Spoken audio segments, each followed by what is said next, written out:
आप सभी को एक बेरोज़गार का नमस्कार। उम्मीद है आप सब भी मेरी तरह बेरोज़गार होंगे। चलिए हम आज की सीरीज़ शुरू करते हैं, जो कि हमने पहले शुरू कर रखी थी, भारत का प्राचीन इतिहास, जिसमें हम कुछ टॉपिक पहले ही पढ़ चुके थे। आज हम पढ़ेंगे बौद्ध धर्म के बारे में, यानी कि बुद्धिज़्म। इसमें मेनली हमें महात्मा बुद्ध के बारे में जानना होगा और कुछ इम्पोर्टेंट फैक्ट्स जो बौद्ध धर्म रिलेटेड हैं, जो कि अक्सर पूछे जाते हैं। चलिए शुरू करते हैं। शुरू करने से पहले अगर आपने मेरे चैनल को सब्सक्राइब नहीं किया है तो सब्सक्राइब कर लीजिए और ज़्यादा से ज़्यादा शेयर कीजिए, ताकि सभी का फ़ायदा हो सके और मेरा भी। चलिए शुरू करते हैं। महात्मा बुद्ध का असली नाम सिद्धार्थ था। उनके पिताजी का नाम शुद्धोधन। एक सेकंड में ब्रश निकाल लेता हूँ। हाँ, उनका असल नाम सिद्धार्थ था। फादर का नाम शुद्धोधन, माता का नाम महामाया। कलान यानी कि वंश को कहते हैं कलान, शाक्य कलान से बिलोंग करते थे वे। उनकी वाइफ का नाम यशोधरा था। पुत्र का नाम सन यानी कि राहुल। उनके दो टीचर हुए थे। पहले का नाम था अलारा कलाम, दूसरे का नाम था रुद्रराम पुत्र। ठीक है, उम्मीद है आपको समझ में आ रहा होगा। चलिए आगे बढ़ते हैं। कई बार यह पूछा जाता है कि what is the birth place of Gautam Buddha और महात्मा बुद्ध। तो उस जगह का नाम है लुम्बिनी, जो कि नेपाल में है आज के समय में, और 563 बीसी में हुआ था। कई बार उनके जीवन से जुड़े हुए कुछ इम्पोर्टेंट इंसिडेंट्स को लेकर कई बार उनके सिंबल्स पूछे जाते हैं। तो symbol of birth was lotus और बुल यानी बैल। अब उनको ज्ञान की प्राप्ति कहाँ पे हुई थी, ये भी कई बार पूछा जाता है। तो ही लाइटेंड एट बोध गया on the bank of river Niranjana river. तो ये कई बार पूछ रखा है, किस नदी के किनारे उन्हें ज्ञान की प्राप्ति मिली थी और किस वृक्ष के नीचे मिली थी, under the people tree in Bihar. तो इसका सिंबल क्या है, यानी कि सांकेतिक चिन्ह, तो यह है बोधि ट्री या बोधि वृक्ष। ठीक है, उम्मीद है कि आपको समझ में आ गया होगा। तो पहला सरमॉन स्पीच यानी कि पहला उपदेश उन्होंने दिया था सारनाथ में, और इसका चिन्ह है या सांकेतिक चिन्ह चक्र है। Very important. उनका पहला डिसिपल या पहला स्टूडेंट तेजस्वी था, और महात्मा बुद्ध की मृत्यु कुशीनगर में हुई थी 483 बीसी में। तो ये भी काफ़ी इम्पॉर्टेंट है। और उनकी मृत्यु का सांकेतिक चिन्ह है स्तूप। हम स्तूप का मतलब आगे जानेंगे, क्या होता है स्तूप। ठीक है, चलिए आगे बढ़ते हैं। ये जो टॉपिक है बुद्धिस्ट काउंसिल्स, ये सबसे इम्पॉर्टेंट है, वेरी वेरी इम्पॉर्टेंट।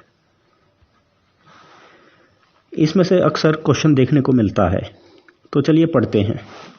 सबसे पहली बौद्ध सभा या बुद्धिस्ट काउंसिल 483 बीसी में राजगृह नाम की जगह पर हुई थी, और उस समय रूलर कौन था उस जगह का, तो अजातशत्रु था। Very important. हम इसके बारे में जब 16 महाजनपद में मगध के बारे में पढ़ेंगे तो इस राजा के बारे में ज़रूर पढ़ेंगे, तो उस टाइम पे आपको और क्लैरिटी होगी।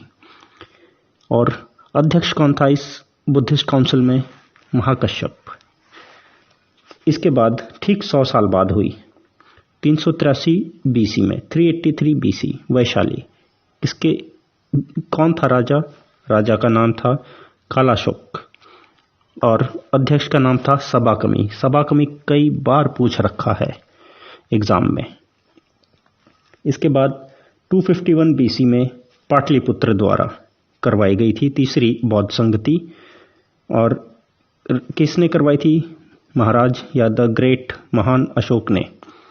आपको एक चीज़ बता दूं, हमारे इतिहास में सिर्फ 2 राजाओं को ही महान की उपाधि दी गई है, यानी कि ग्रेट उनके नाम के पहले लगाया जाता है। पहले तो हैं अशोक और दूसरे हैं अकबर, अकबर द ग्रेट या अशोका द ग्रेट, ठीक है। और जो तीसरी बौद्ध संगति हुई थी उसके अध्यक्ष थे मोगली पुट्टा टिस्सा। अजीब नाम है, लेकिन हम बेरोजगार कुछ भी रट सकते हैं, तो इसलिए रट लीजिएगा। इसके बाद जो आखिरी हुई थी बौद्ध संगति 72 ईस्वी में हुई थी, और ये कश्मीर में कनिष्क द्वारा करवाई गई थी। हम आगे पढ़ेंगे कि कनिष्क का संबंध कुषाण वंश से था। आप टेंशन ना लें, इन सभी के बारे में, जितने भी ये जगहों के बारे में प्लस इन राजाओं के बारे में हम काफ़ी कुछ पढ़ेंगे, तो आपको टेंशन लेने की बिल्कुल भी ज़रूरत नहीं है। और हाँ, वासुमित्रा का नाम ज़रूर याद रखिएगा कि चौथी बुद्धिस्ट काउंसिल में प्रेसिडेंट कौन थे? वे थे वासुमित्रा। चलिए, उम्मीद है आपको समझ में आ गया होगा। आगे बढ़ते हैं। देखिए, इस पेज पे कुछ आपको वन लाइनर टाइप दिख रहे होंगे, तो ये भी काफ़ी इम्पॉर्टेंट है। उम्मीद है कि आप, ज़्यादातर बच्चे तो इन सब चीज़ों को पहले से ही जानते हैं, सिर्फ एक रिवीजन के तौर पे ले सकते हैं इसे वे, और जो नहीं जानते वो पढ़ते रहिए, ठीक है। मीनिंग ऑफ बुद्धा, यानी कि बौद्ध का मतलब क्या है? एनलाइटेंड, यानी कि जिसे ज्ञान प्राप्त हो चुका है। बुद्ध को कई नामों से जाना जाता था, जैसे लाइट ऑफ एशिया, शाक्य मुनि, हमने पहले पेज पे ही तो पढ़ा था, शाक्य वंश, यानी कि वो शाक्य वंश से बिलोंग करते थे, ठीक है। हमने पहले पेज पे ही तो पढ़ा था कि वो शाक्य वंश से संबंधित थे, तो इसलिए उन्हें कई बार शाक्य मुनि भी कहा जाता है। और तथागत, ये एग्जाम में पूछा हुआ सवाल है कि महात्मा बुद्ध को इनमें से किस नाम से जाना जाता था, तो तथागत, वेरी वेरी इंपॉर्टेंट। अब कुछ टर्म्स होते हैं बौद्ध धर्म में, जैसे विहार। विहार का मतलब होता है वेयर बुद्धिस्ट मॉन्क्स लिव्ड, जहाँ बौद्ध, क्या बोलते हैं उसे, बौद्ध भिक्षुक रहते हैं, तो उस जगह क्या बोलेंगे? विहार। चैत्य, जहाँ पे बौद्ध भिक्षु प्रार्थना करते हैं। Stupa, very important. Buildings on the ash of the body of Buddha, यानी कि महात्मा बुद्ध के शरीर के अवशेषों को जमीन में दबाकर जो उनके ऊपर इमारत बनाई गई है उसे स्तूप बोला जाता है। और अब उनसे जीवन से जुड़े हुए कुछ महत्वपूर्ण इंसिडेंट्स को एक अलग नाम के से बताया जाता है, जैसे कि महाभिनिष्क्रमण। नाम बड़ा है, लेकिन हम बेरोजगार हैं तो कुछ भी याद कर सकते हैं। तो महाभिनिष्क्रमण का मतलब है, यह उस इंसिडेंट से ताल्लुक़ रखता है जब महात्मा बुद्ध ने अपना घर छोड़ दिया था, और उन्होंने अपना घर 29 साल की उम्र में छोड़ा था। और इस इंसिडेंट का सिंबल है हॉर्स। वैसे पूछा तो नहीं जाएगा, लेकिन हमें पता होना चाहिए कि उनके पसंदीदा घोड़े का नाम कंथक था, ठीक है। उम्मीद है कि आपको समझ में आ गया होगा। चलिए बढ़ते हैं आगे। यहाँ पे एक लाइन गलती से लिखी गई है ये, तो इसका मतलब मैं आपको बता देता हूँ। Buddha enlightened at the age of 35, as simple as it is. उन्हें 35 साल की उम्र में ज्ञान प्राप्ति हो गई थी, और जब उन्होंने पहला सरमन दिया था, यानी कि पहला उपदेश दिया था, तो उस इवेंट को क्या कहेंगे? धर्म चक्र परिवर्तन। ये भी पिछले नाम की तरह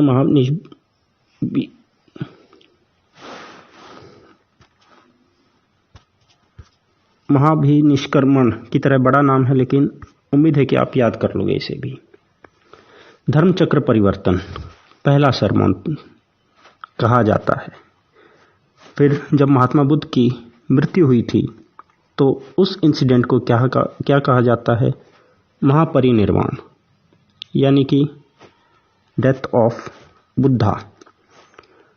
महात्मा बुद्ध की मृत्यु 80 वर्ष की आयु में हुई थी। ठीक है, इतना इम्पोर्टेंट नहीं है, ये डेट्स इतनी इम्पोर्टेंट नहीं होती हैं हिस्ट्री में आज के टाइम पे। स्टेट पीसीएस में बेशक पूछ लें, लेकिन जो सेंट्रल एग्ज़ाम रहते हैं जैसे कि एसएससी और यूपीएससी, उसमें डेट्स इतनी इम्पोर्टेंट नहीं रहती। चलिए आगे बढ़ते हैं। बौद्ध धर्म में 3 रत्न थे, त्रिरत्ना ऑफ बुद्धिज्म। तो वो कौन कौन से? बुद्ध, धम्म, संघ। वेरी इजी और याद भी हो गए होंगे आपको। अब जो शिक्षाएं थी बौद्ध धर्म की, उन्हें क्या कहा जाता है? ये कई बार एग्जाम में पूछा हुआ है, तो इसका आप ध्यान रखेंगे, वेरी वेरी इंपॉर्टेंट। तो उसे कहा जाता है 8 फोल्ड पाथ।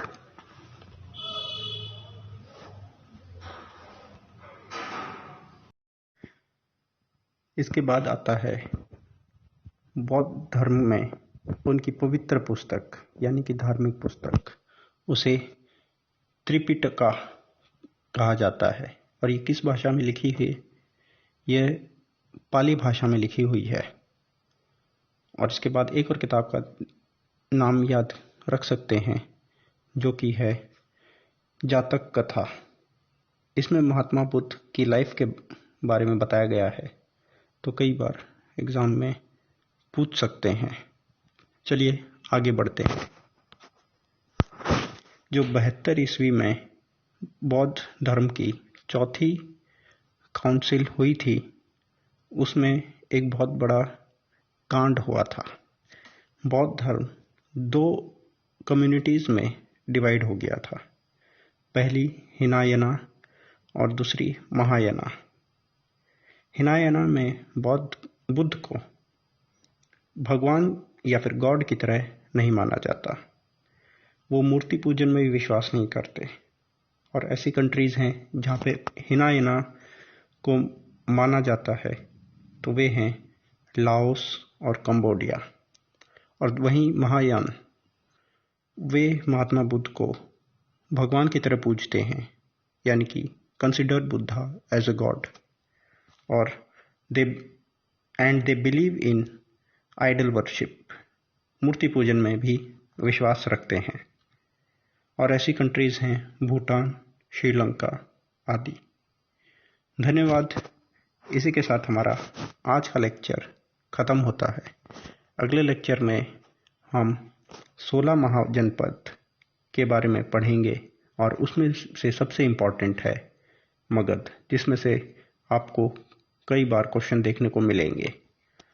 चलिए धन्यवाद। और हाँ, अगर आपने मेरा चैनल सब्सक्राइब नहीं किया है तो ज़रूर करें, और ज़्यादा से ज़्यादा बार वीडियोस को देखें और बार बार देखते ही रहें, ताकि आपके मार्क्स बढ़ें। और मैं चाहता हूं कि आप मेरी अगली वीडियो बनने तक बेरोज़गार ना रहें। धन्यवाद।